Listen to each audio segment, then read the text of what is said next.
Ok, c'est bon, donc j'ai pu accéder au site. Laissez-moi juste vérifier 2 petites... Ok, c'est bon, tout a bien été enregistré. J'ai juste coupé la vidéo au lieu de mettre en pause. C'est pas très grave. Le problème là, c'est juste que je viens d'oublier là où on en était. Exactement. Oui, voilà, c'est bon. On était bloqué et donc on a eu cette petite problématique. Ce qu'on peut faire, admettons, c'est mettre 3 secondes de délai. On n'a pas de condition de quoi que ce soit, donc on n'a pas de lumière là-dessus. Je vais juste relancer ça donc avec 3 secondes de délai entre chaque requête. Je sais que c'est pas la bonne méthode à employer, mais ici on va pas directement se mettre au proxy. On va commencer tranquillement juste avec un peu de délai entre les requêtes. Ok, réponse 200. 200. Ok, je vous reprends dès qu'on a du neuf. Ok, alors, on a maintenant toutes les pages qui ont été scrappées. On a donc 252 pays. Alors, on peut se rendre compte que Wikipédia ne nous donne pas tous les pays. Mais c'est pas très grave. Il semblerait qu'il y ait des petits conflits entre les White Knights Bref. On a maintenant 252 pays. Donc, c'est pas mal. Maintenant, ce qu'on va faire, c'est qu'on va les stocker. Alors, il y a plein de manières de stocker des données. On peut faire ça avec une database SQLite 3, avec une database Mongo, ou Mongo, je sais plus comment on dit, avec des fichiers CSV, des fichiers Excel, avec des fichiers texte, avec des fichiers JSON, bref, moi j'appelle ça des fichiers JSON. On peut utiliser des fichiers JSON, on peut faire des pickles. Mais là, on va procéder assez simplement. On va juste créer un petit fichier Excel. Alors, pour faire ça, ce qu'on va faire, c'est qu'on va utiliser la fonction... on va faire comme ça. La fonction open qui va nous permettre d'ouvrir un fichier. On va l'appeler urls.csv. Ok. Ce qu'on va faire... Oh, on pourrait même utiliser txt. Hein. Bon, pour l'instant, on va faire un txt. Comme ça, ce sera encore plus simple. On va faire un txt. On va pas utiliser CSV tout de suite. On va garder ça encore plus simple. On va juste faire un txt. On va l'appeler file. Et juste, on va passer un deuxième argument ici pour lui dire de passer en mode écriture. Voilà. Tac. Maintenant, une fois que c'est ouvert,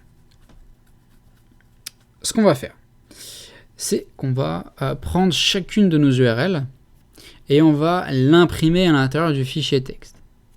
Donc, on va utiliser la fonction write à l'intérieur d'une boucle for. Donc, on va dire que for link in links, on va faire file.write, fonction write pour écrire link, simplement, hein, link plus /n.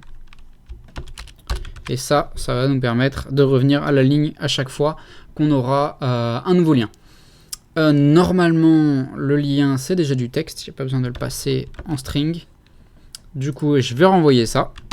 Et je vous reprends dès qu'on a terminé. Alors, on en est à peu près à au milieu des pages. En attendant, on va juste faire quelques changements. On va passer toute cette partie en commentaire. Tac. Et ce qu'on va faire, c'est qu'on va travailler en dessous. Et on va écrire à peu près la même... Oula, pas ici. On va écrire ici à peu près la même chose qu'on vient d'écrire. With open. Donc c'est urls.txt. Cette fois-ci, on va pas l'ouvrir en écriture, on va l'ouvrir en lecture. En fait, si vous ouvrez un fichier en écriture et qu'il existe déjà un fichier qui porte le même nom, vous allez le supprimer et repartir sur une page blanche. C'est pour ça que là, on va l'ouvrir en écriture. Et donc, le fichier url.txt vient d'apparaître à gauche dans Sublime Text. Donc, c'est parfait. Et on va l'ouvrir as file. Donc, on va l'appeler file dans une variable file, simplement. Ça revient au même si on écrit ça. Alors, laissez-moi 2 petites secondes. Juste retirer ça, mettre ça, ça. Hop. Là, la différence, quand on écrit ça sous forme de variable, c'est qu'on n'a pas la fermeture dynamique. With open nous permet d'avoir la fermeture du fichier en dynamique. C'est-à-dire quand on arrête de l'utiliser, donc quand on sort de l'indentation, le fichier va être automatiquement fermé par Python. Et ça, c'est plutôt cool. Alors, juste écrire pass pour le moment ici.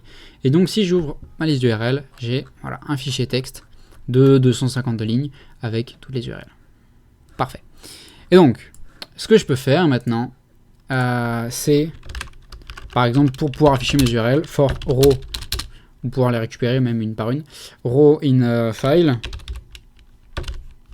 je sais pas, afficher row.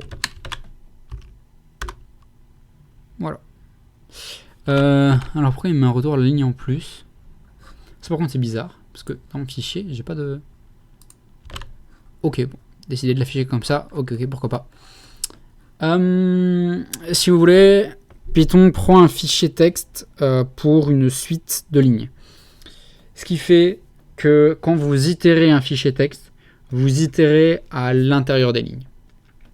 Simplement. Hop. Voilà pour le moment. Maintenant, on va aller sur chacune de ces pages. On va récupérer les informations qui nous intéressent et on va aller les stocker dans un fichier CSV. Alors, pour ce faire, maintenant qu'on a ouvert, comment ça s'appelle ? Maintenant qu'on a ouvert notre fichier, qu'on est capable de récupérer toutes les URL une à une, on va en fait faire le process d'effectuer une requête sur comment on appelle ça, sur chacune des URL, et donc remettre le parseur sur chacune des requêtes qu'on aura fait, enfin sur chacune du texte, chacun des textes, des réponses, des requêtes qu'on aura fait, et on va aller chercher dedans ce qu'on a envie. Ce qu'on va faire dans un premier temps, dans une logique de simplicité, c'est qu'on va commencer par prendre juste une URL. On va juste prendre une URL. Pardon. Cette URL, ça va être l'URL. Bon, on va prendre ça par exemple. Yémen. Parfait. On va prendre l'URL du Yémen. Tac, tac, tac. On va la mettre ici. Et on va recommencer le process. Sauf que cette fois-ci, on va aller chercher dans cette page-là les informations qui nous intéressent. Et après, on va itérer de page en page.